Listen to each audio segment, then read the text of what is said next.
Well, everyone, welcome back to Semi-Meaningful Conversations with Cal and Brunts. Um, Good to be we here. got a whole new episode here for you. Today's topic we wanted to talk about was vision boards, declarations, goal setting, that kind of stuff. Cal, you've done it a bit in the past, haven't you? I have. Currently, I do not have a vision board, but I went out and bought a just like a large poster board to start putting pictures and stuff on there. So I created a Really? list. I created a list of things to put on the vision board. I just haven't actually put the list on the board. How about you? Yeah. It's funny because I've not always been the biggest believer in it. I was like, I don't know. It just seems it's like not that I didn't think I thought it didn't work. I just felt like it was a like kind of difficult to take with you everywhere, and B, I was like, I don't know about like having a specific like picture if that's gonna do it for me. I'm big on declarations, like really, really big on like repeating things over and over and over again, trying to sink them into your subconscious. But lately I actually decided to try it again. So I've had a vision board here for a little while now. But actually, mine's just on my phone, so it's not actually physical. I just Okay. have like, well, it is now. Actually, I went and printed off some pictures, and I have them like in a little folder, and I just like flip through them because I just can't have a board. For some reason, as much as I move around and stuff, it's just easier to have things I can kind of flip through. It's either on my computer or something. But Yeah, I'm usually the same way. I've had electronic versions, but just decided to go out and buy a board. yeah, well, and it's funny. I was thinking about. I was like, what? Why did I even start into this? So on my um, I served an LDS mission for 2 years in Russia, and one day I was sitting there praying actually, and I was like trying to find connection with how I could be better at my work at the time, right? Which was sharing, talk about Jesus with people pretty much. And if any of you can imagine talking about Jesus in like atheist post-communist Russia was not easy, and people didn't like it. It was really rough. And I just had like this feeling one day. It's just like you need to start pretty much saying whatever self-defeating beliefs you have, you just need to pretty much say the opposite. So I had fear about my health because that 2 years took a pretty serious toll on my health. I had fears about not being able to connect with people. I had fears about when I got home, what it'd be like. I had fears about these different people that I was hoping to pursue romantically after I got home. Like there was just a bunch of self-doubt and a lot of issues. And I started doing this like repetitive, just talking to myself. And every night before I go to bed, I'd sit there and I'd go through a list of things. They were all like I am statements, like I am dot dot dot dot, or I have dot dot dot. And I got really, really specific about it. And I think it totally transformed the rest of my time out there. That's Because I cool. started to like, yeah, because then I started to see it. Like when it actually came to pass, it would change my beliefs. I'm like, oh, it's just, I started to believe that I was a naturally charismatic person. I started to believe that I was a naturally like people were drawn to talk to me. And it just really changed the energy of my entire experience there. That's So really that's really what cool. got me going on it. What about you? As far as declarations go, I believe uh, it was from the book, not As a Man Thinketh, but Think and Grow Rich. Yeah. Think and Grow Rich. He talks about he. I guess he goes more the manifestation route. I think. So Mm-hmm. it's, but he does go over declarations, but it's more a financial kind of declaration. Like I have. Then you set a money goal. I have $10,000 flowing into me every month Yeah. as Uh-huh. a steady residual income. Um, Yeah. so I've done financial declarations like that. I personally have never, uh, well, in a way, I actually have done declarations like that. Just have it was Uh-huh. more of like a mission statement though. So I would just read. I wrote a mission statement on a little sticky note and put it on my mirror, and I would read that every morning. Mm-hmm. Um, and that actually was part of the book because Devin and I were reading it. My brother Devin and I were reading Think and Grow Rich, and we set a goal to wake up at 3 a.m. every morning, and we had a morning routine set. It So was hardcore. a strict morning routine. Yeah, we were in bed at 9, We would wake up at 3. If we slept in, we owed each other $100. So we would get up at 3 a.m. and exercise, work out, meditate, and just get the whole day done. So that was a good time. A really good time. Man, that's hardcore, dude. 3 a.m. really? Yep. 2 a.m. Man, you guys went hard on those goals and stuff.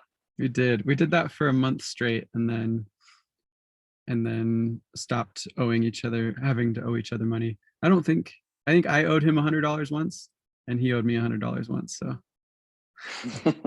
it worked There was out. that give and take. I went into his room and switched off his alarm. No, I'm just kidding. Yeah, exactly. That's what I would do. I'm like, oh crap, sucker. No, I have this. Well, I have one really strong belief.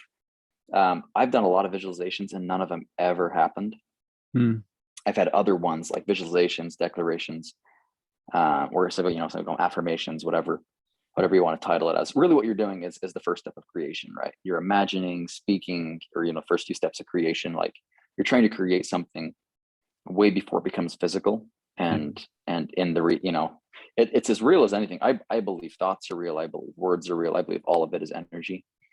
But it's the easiest way to start creating something. The big problem that I see with so many things, I got so many friends who like, and I've definitely been in this boat before, where you're just a dreamer. And I like what Thomas Monson says. He's like, what was it? It was vision without effort is daydreaming. And it was like spot on to me. I'm like, that's so true. Like a lot of people are daydreamers. Oh, I'm going to be a millionaire by 25. I'm like, hey, awesome. And what are you doing about it? Oh, well, every night I say my declaration every single night. I'm like, cool. And what else do you do about it? Well, I just try to be a good person, or whatever. And it's like, okay, like that's not going to happen. I really don't believe in that. I don't believe you just can sit there and stare at a wall like for hours every day and go, all right, it's mine. I got it. It's mine. It's like you have to get out there and work your booty off after that. That was the big shift that I found, because I had several declarations. Look, I had some serious pain points, right? Like number 1 was definitely that was money, right? Number 2 was my romantic relationships. I went through like this drought really bad for a few years, where I just could not attract the kind of girls that I was wanting to date. My friendship relationships were kind of straining and struggling. My health itself was okay, but not where I want to be. It was like a lot of things were really down. And it's funny because I had all these declarations, but the ones I really focused on was my romantic relationships and my friendships. And funny enough, like I had this whole declaration about this kind of girl that I wanted to date, and it was like very, very, it was ridiculously specific. And you know who this girl is that I ended up dating. Yeah. I won't say who it is for the privacy sake of it, but when I started dating this girl, I went back and read that declaration, and it described this person, like almost to a T. It was like, you couldn't have described this person better as the declaration that I had. Wow. But it was that action. Like I was saying that during the day, and like, or at an evening to go to bed, and then in the morning I'd wake up and I was like strategizing on how to, and this girl took almost, how long was it really? Almost a year for me to get. Like I chased this girl for a year. And before that, I was just watching her from afar, right? Like I really wanted to date this girl, and I could not get her to have interest in me. And it was funny because I kept these declarations rolling in my head, but I think I actually worked really hard to prove it to myself. And that's become my big thing, is like, you should never have something on your board that you're not willing to actually go hard and work for. Yeah. Amen to that. There's this really funny, who was it that said this? Oh, it was the guy who's the leader in my mission in Russia. One day we were having this conference, and he said, one day me and my daughter were at this amazing piano concerto, right? They, I think it was like a, Yuhuan or whatever, what came in, like some really top-notch pianist came and started playing.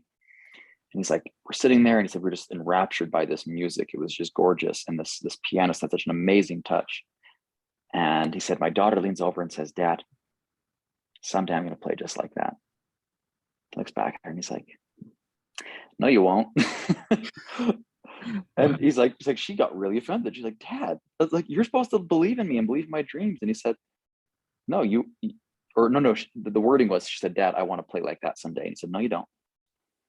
She said, Dad, like, don't crush my dreams. And he said, you don't. Like, well, how can you say that, Dad? And he said, It's like, honey, like, you realize this guy practices for 8 hours a day, right? For what, 15 years, 8 hours a day, grinding, drilling. It's his life and obsession. And he said, are you willing to sacrifice this sport and this sport and this sport and your these friendships and every family trip we ever have to become like that?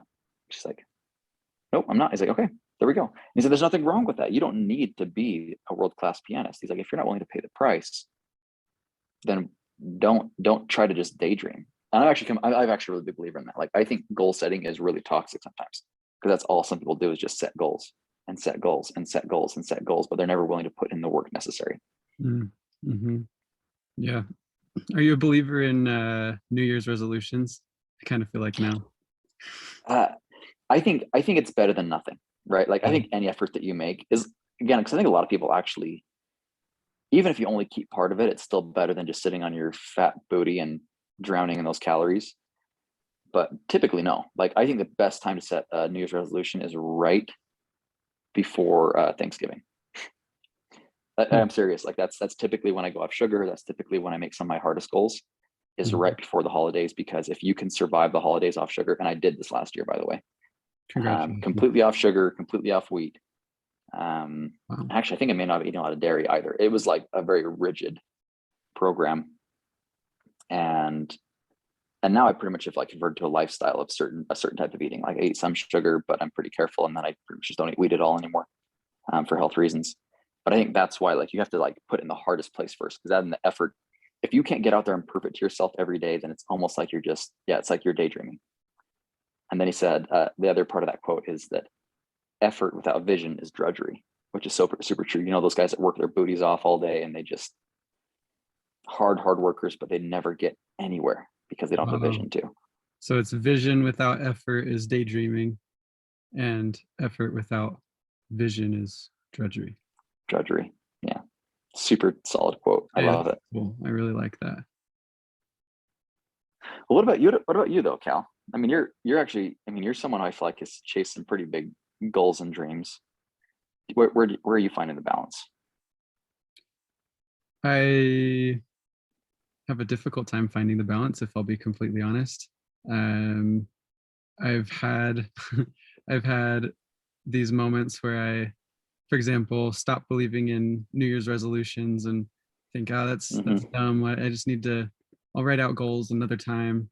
And then I actually don't. Something that happened this year. And so I didn't even start writing out goals until actually about 2 weeks ago. That's when I got the vision board, actually, was when my girlfriend and I went and bought vision boards together and just set a bunch of goals. So that was cool. Yeah. But yeah, it's hard to find a balance, but I don't know, maybe it depends on the goal, and it depends on, I think there's a method to how you set goals. For example, if you've got a goal to be healthier, then I mean, I consider that being the vision. Like, the vision is of you being a healthier person, and then you set goals to make it to that vision, you know? So like, in your example, your goals were to go off sugar, go off dairy, go off of gluten, and your overarching vision was to have a healthier body, have a healthier lifestyle. So I think it really depends on the goals that we set that are like leading us towards the vision. So you have to 100%. It's almost like it's broken down into, I mean, you've got vision at the top, and then you've got the goals to get there, and then each goal has to have like actionable plans and steps to reach that goal, which then helps you to reach your vision. So yeah, well, and I'd even take that a step further and say that, I mean, the cool thing about analyzing some of the top businesses in the world is that they've got something that works. McDonald's was really who revolutionized the entire food industry. Like, they completely changed everything we know about the food industry generally.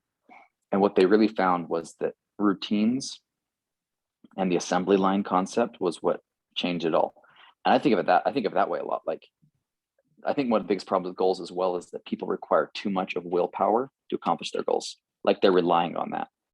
And so that I think is a major risk. When you are setting a goal, you want to minimize the amount of willpower it requires to accomplish it. Like if you're going to say like, yeah, for example, like waking up at 3 a.m. If it's like, yeah, I'm going to at 3 a.m. every day. And that's like, you okay, at the end. Every morning you wake up, you're going to go for a week, at least me, and be like, or I probably got like 2 days. I'm like, yeah, this sucks. I'm done. But if instead you automate it by signing up for a gym class that starts at 3:30, by having a buddy, you have to pay $100. You stack ammo into it so much, and then you do it with a group, so that eventually you can essentially remove willpower. You use every bit of ammo you can, like Mhm. social pressure. You might post about it every day on social media, and you know the people are going to be watching. Yeah. You can journal about it, visualize about it. Like that's a huge one for me. When I want to wake up early on something, I visualize the night before waking up, and then like program my mind to like literally get up and just go hit the shower right away. Because if Yeah. I don't, I'll stay asleep. Like you have to use every ounce. I think that's what people think too, is that, oh, high achievers just have insane willpower. That's absolutely not the case. Mhm. They just They know they're weak. Yeah. use things to get rid of the amount of willpower that Yep. they have to use. That's really cool. I like that. Yeah, money packs were what helped me with insane goals like that, waking up at 3 a.m. or when I Yeah. was launching my business. Yeah, I would just create money packed, and which is where, I mean, in the instance of my brother, you say, Brunson, I have a plan to um, not eat not eat sugar or dairy for the next 3 months. And if I do eat sugar or dairy one day, then I'll pay you $50. So you're just like Yeah. you're not even an accountability partner. The money is Yep. the accountability partner. So Yeah. it just gets rid of that. Yeah, that financial strain helps you when you're about to eat something Hmm. or mess up with whatever goal you're about to with whatever goal you're trying to achieve. You have that financial strain on you that holds you to Yeah. it. So yeah. Well, and I think the people think also like the goal is just to finish, or like, I don't know, the goal should never be just the sake of the goal, right? I'm such a big believer, it has to be habits. If you're not going to make something to a habit, I like how businesses often say, if you don't have a subscription, you've got nothing. Like you don't Hmm. own a business until you have a subscription, which is why you're seeing every business on earth trying to get into the subscription model, because that's where the Yeah. power is. Yeah. And I think that's how habits are too, right? You want a subscription, you want things that are consistently day in, day out. Habits are the currency of goal setting. I mean, that is where you really have something, because until you get a habit, it's always going to come back to your willpower or your drive. And so that's why, and if people are like, if people ask me like, well, how do you get a habit? I'm like, well, there's probably a few different steps. But number one is you probably need to experience identity shift, first of all. Like you need to start to think of yourself differently. Like your thoughts have to change first, and then your actions will change, and those actions will become repetitive over and over again. And soon it's going to feel more natural for you to wake up at 3 a.m. than it is for you to wake up at 7. And then at that point, again, you're automating it. Like you've removed willpower from the equation. And no longer is it about, oh, I've got having crazy willpower. In fact, it only takes a little small nudge every morning just to get you out of bed. Knocking doors has been very much the same way. You set good, healthy habits about getting out on the doors for me. It's amazing. Like it's always the first door. Like I have to have a little willpower on the first door. And it's always hard, but just for a fraction of a second to make a decision, I get on the doors and then I go into autopilot. And the willpower is like no longer necessary. It's just pure habit based. So I feel that's, that. I yeah. looking back at knocking doors, yeah, I totally feel that. In fact, it was getting out of the house first of all that Hmm. yeah, Yeah. it's not even the first door. I mean, yeah, it requires a lot of willpower just to get out of the house and not dilly dally, walk around, drive really far to a new area. Just Yeah. sometimes you need that just to build up the willpower. But then once you start, it's just boom, begins to be automatic. Yeah. Well, that's what they say. Synergy is 1+1=3. When human beings come together, um, that's I think how you get some of that. Like I can't imagine knocking doors without a team. Like having accountability partners without having managers and the structure, it'd be very difficult to get out there and knock doors if it was just you. But when you've got other people doing it with you, you've got like the social pressure to do it. Um, like I think as human beings, we're just not designed to function by ourselves. Like we always, I think, will perform at a higher level once we bring other people into the atmosphere and get aligned on vision together. So I don't know, that's interesting. That's actually like, yeah, that's kind of interesting thing to think about. That, I wonder. Yeah, I definitely think that, yeah, willpowers will never be enough though. Like I've become very convinced of that. Like from my own personal experience, willpower will never ever be enough, no matter how strong your willpower is. Yeah. Yeah, I love that. So what are some other ways to minimize the amount of willpower that you have to use to achieve your goals? We got financial with like a Mhm. money pact. What are some other ways that you would get A funny willpower? one that as you say that, a funny one that I think of a lot is, well, knocking doors to me is like a great example because it's such an emotionally, physically, spiritually taxing job. Um, if I don't work out every day, I suffer on the doors because of it. I learned once from a good friend that I, like many people, have like, my own demons. I have addictions that I struggle with. And I learned a long time ago that you can't have direct willpower for something that's an addictive behavior. And addiction is also a very loose term. I think most people are sugar addicts. I think most people have food addictions. I think most people have sleep addictions. I think most people have laziness addictions. An addiction is where you're literally at war with yourself to do something, right? Like whenever you come in conflict with yourself, and if you find that you set goals to wake up in the morning and you don't, you probably have a bit of a sleep addiction, like, Mhm. or a sleeping in addiction or whatever, which means that you have to you can only focus on what you can focus on. So that means that if something's out of your control, we'll use like an alcoholic as an example. An alcoholic really can't go into a bar. People can say, "Oh yeah, well he can have willpower." No, his willpower has been surrendered to so many like patterns and bad habits. He just can't. Like he can't get worked up, be in a bar, and look at the glass and not take it. And I've been there. I know all about how that feels. Like there's certain things that I can't go into that sphere because I'm not strong enough, and I know I won't be. So what I do have to do is focus on what I do have control over. What things do I have personal perfect control over? It can't involve other people's willpower. It can't involve spheres inside my own self that my willpower won't be enough. For me, going to the gym every day is one that I can completely control. I never, for me, I'm at that point now where it's just a decision. And I find that when I don't go to the gym, my whole day is off and my willpower sucks for the rest of the day. It throws me out of routine, out of the rhythm. If I eat a bunch of trash food, especially a lot of sugar and highly inflammatory foods, my brain goes like totally into goo and I can't function. Um, I would say like starving myself socially is a really big problem. I have to deliberately spend time with friends. And if I get there, I'm always in a healthy mindset. It's like you line your chakras, right? So I don't know. There's a bunch of those. What do you think, Cal? I'm sure you've got a few as well, but a few things you do to help you keep yourself in a healthy state. Well, that was brilliant. Um,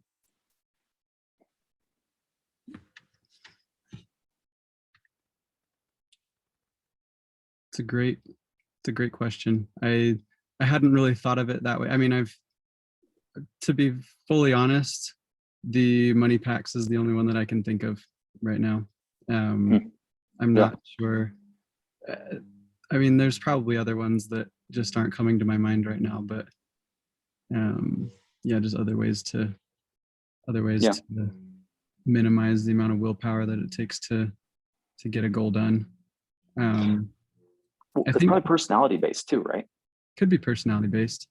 I think another thing is the overarching vision itself. I mean, when you set that vision and you've got the declarations going, that is what you were saying. It kind of does a mind shift, and that mind shift helps Yeah. get rid of some of the willpower that you need, because then you've got an actual vision and an overarching goal, Yeah. pushing you towards achieving the goals. So yeah, it could have to do with the actual vision itself. Yeah. Well, that brings up such an interesting thing that I thought about. That whole study. I don't know the exact numbers on it, but pretty much they found there that people who imagined shooting free throws for 20 minutes and those who practiced shooting free throws for 20 minutes, those that imagined it actually had a higher ratio of scoring, right? Like in other words, what they proved in this whole study was essentially that practicing it mentally is more powerful than practicing it in reality sometimes. Really? Like just it's just weird. I think 'cause so much of it is our mind getting in the way. I found something super helpful was for me to imagine an exact routine. So uh, to use an example, like if I have to go to the gym the next morning, I will visualize a very specific sequence. I will see myself waking up, feeling good, no matter how I feel that night. I will choose to believe that I'm going to feel good. I'm going to like immediately just go boom and pop out of bed and start walking right there, put on my shoes and like hit into a rhythm, like go into autopilot. And I visualize myself going into autopilot. And then I go to the gym and I see myself just cranking through it the whole time and coming back. Like, I think that's also really powerful. Like, you have to almost imagine the exact result. And that the result for me that I imagine is going into autopilot. I don't want to have to go, oh, dude, I don't want to wake up. And then I go, ah, and then hit snooze. And 5 seconds, you're like, dude, I hate this. And you have this huge war with yourself. You will be exhausted before you even leave the mattress, like completely emotionally spent before you even leave the mattress. And if that happens every morning, I can't even imagine that. That'd be awful. I mean, that nobody's got that kind of willpower to sustain that kind of thing. Like, you have to just remove the decision completely. I think visualizing, seeing yourself just going boom, like decision's over. You make one decision and that's it. And the decision is autopilot. Get out of bed, put on the shoes, get in the car, drive, open that door, start warming up. Like, and you Love get into that. routine. And then once you get to the gym, you're feeling actually not too bad. You're not tired Yeah. anymore. So Oh, I love that. My brother's actually a really good example of this. He'll set up automations on his phone. I'm not sure if you've ever done this, but you can set up shortcuts. And so, for example, he's got an alarm that'll go off at, let's say, 5:30 a.m. And 3 seconds or like 30 seconds or so after the alarm goes off, it'll start his meditation music, for example. And I've got hmm. it set up on my phone where it starts playing thunder and lightning and rain sound, which Huh. is what I like to meditate to. So I would, I am currently not in a great morning routine. I just Hmm. have to be 100% transparent. But when I am in a good morning routine, and I've put a lot of thought into this just over the last couple of days, wanting to get back into it. But that was one thing that I would do when I would wake up. I just have my phone automated so that it starts doing my day for me, you know. So Yeah, another that's actually really another cool. way to get willpower will minimized. Well, and actually, I'm curious to think about this, Kyle, because this is something I've been trying lately. I listened to this, you know, how you always listen to some guy who's got a very different opinion about, you know, his was that he hates morning routines. He doesn't believe in them. Hmm. He's like, I think morning routines are setting yourself up for failure. He's like, because life happens. And the second something throws you off, you're so like rigid in your routine that your whole day is thrown off because you became so used to such a specific routine.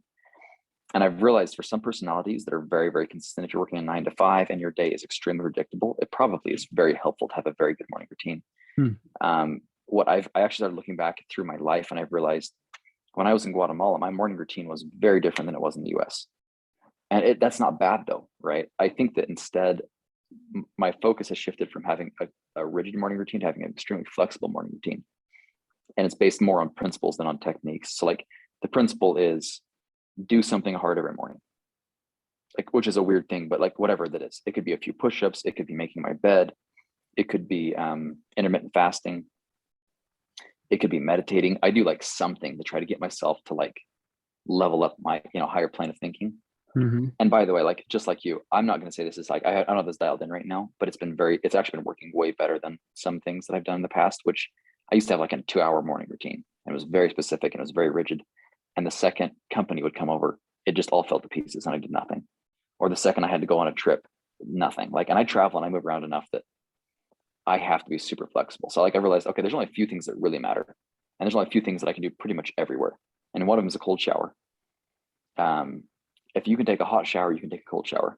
So it's like, it's funny because that's one that's like so easy and it's such an autopilot thing for me as well. I've done it enough times now that I don't have to think about it. It's always hard. This morning, I woke up frankly feeling like trash. Like, honest to goodness, I was like, I don't want to do anything. I just want to sleep in. I did sleep in actually, and then I watched clips from The Office for like 30 minutes because, you know, it's The Office. And it just was a bad morning. Like, it just really was a bad morning this morning. Like, Yeah. I really wasn't feeling it. I slept in until super late. But funny enough, I was just like, okay, and click, and I like flip a little switch in my brain. It's time to start the day. And I walked in there and I just start, take 20 deep breaths, then hold my breath and take a cold shower while I'm holding my breath. And that just does it. Like that triggers everything good about my day. And it's all I can really do. And some days I'm like, oh, I'm going to do yoga today. I'm going to do this day. Like, great. That's all frosting. But there's only a couple things that I can really control. And that's one of them. And the evenings I journal every night, every single night, because that's one thing that I can always control with very few exceptions. As long as I have my phone on me or a piece of paper on me. And I do visualizations at night as well. I visualize and do declarations because those things don't require like, did you ever read The Art of Learning, Cal? No, I didn't. Did you ever? I recommended that to you, didn't I? Maybe. I've got a big Oh, list dude, of books that you've recommended to me. And I I've read a know, I few. know. I've read a few. But that's not one of This, them. for those listening at home, this is probably one of my all-time favorite books. Like I think I've read it now 3 or 4 times. I keep reading whenever I'm struggling with a performance goal. I just go back and read chapters from it. It's about the story of Josh Waitzkin. He pretty much was like this world champion chess player who transitioned into a world champion fighter and martial artist. Such completely, I mean, extremely cerebral sport to an extremely physical, emotional sport. And in 4 years from starting Muay Thai, he became world champion, which just doesn't happen. Like nobody does that. The people he beat had been training since they were like 5 years old, probably, or younger even. Wow. In that same sport, he goes in there and dominates with 4 years of experience because he learned so well how to get in the right performance psychology. And one of his biggest principles, and this is the one that I've really began to internalize, was becoming a master of chaos. He said, you don't want to practice for perfection. He said, there is no game in the NBA in which everyone's just chilling and you have that perfect chance to throw that perfect 3-point shot. It's like, it doesn't happen. It's always under extreme pressure. Someone's always trying to get in your way. Your emotions are all over the place. Someone goes and elbows you or like knees you in the groin. Like he said, that's reality. He said, if you can learn to function under extreme chaos, you're always going to win. So he actually, when he did his training for Muay Thai, or not Muay Thai, excuse me, Tai Chi, he trained with the dirtiest players on purpose. He said he wanted to find the guys that deliberately took groin shots, the guys that deliberately took neck shots.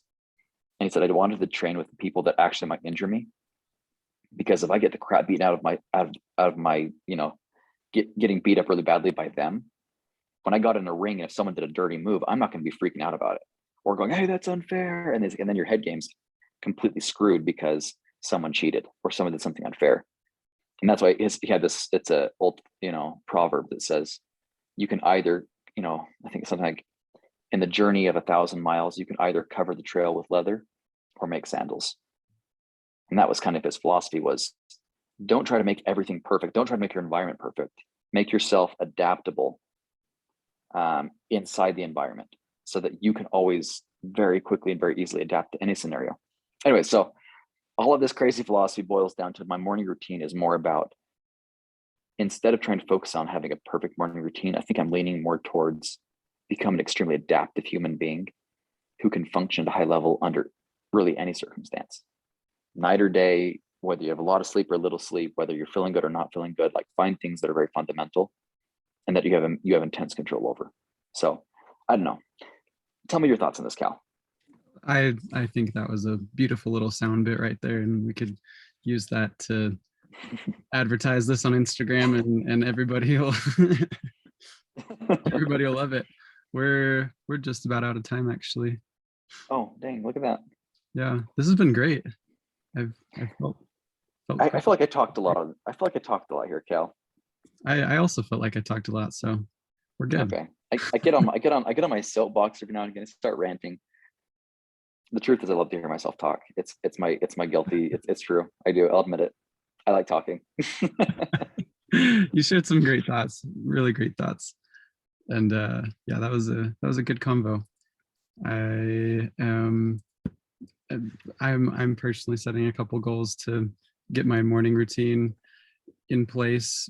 Currently, I feel like I can have a more of a rigid routine just because my life is semi-predictable, and I am an entrepreneur. I don't have a 9 to 5 though, and so my day is kind of scheduled out to how I would like it to be, which is difficult to motivate and have willpower. So I often fall off the tracks, but yeah, just having something structured in the morning is great for me. So That's so true. yeah. Anyway, well, thanks for being here. Thanks for hearing us. And any last words? Nope. Kisses maybe. All right. Ciao.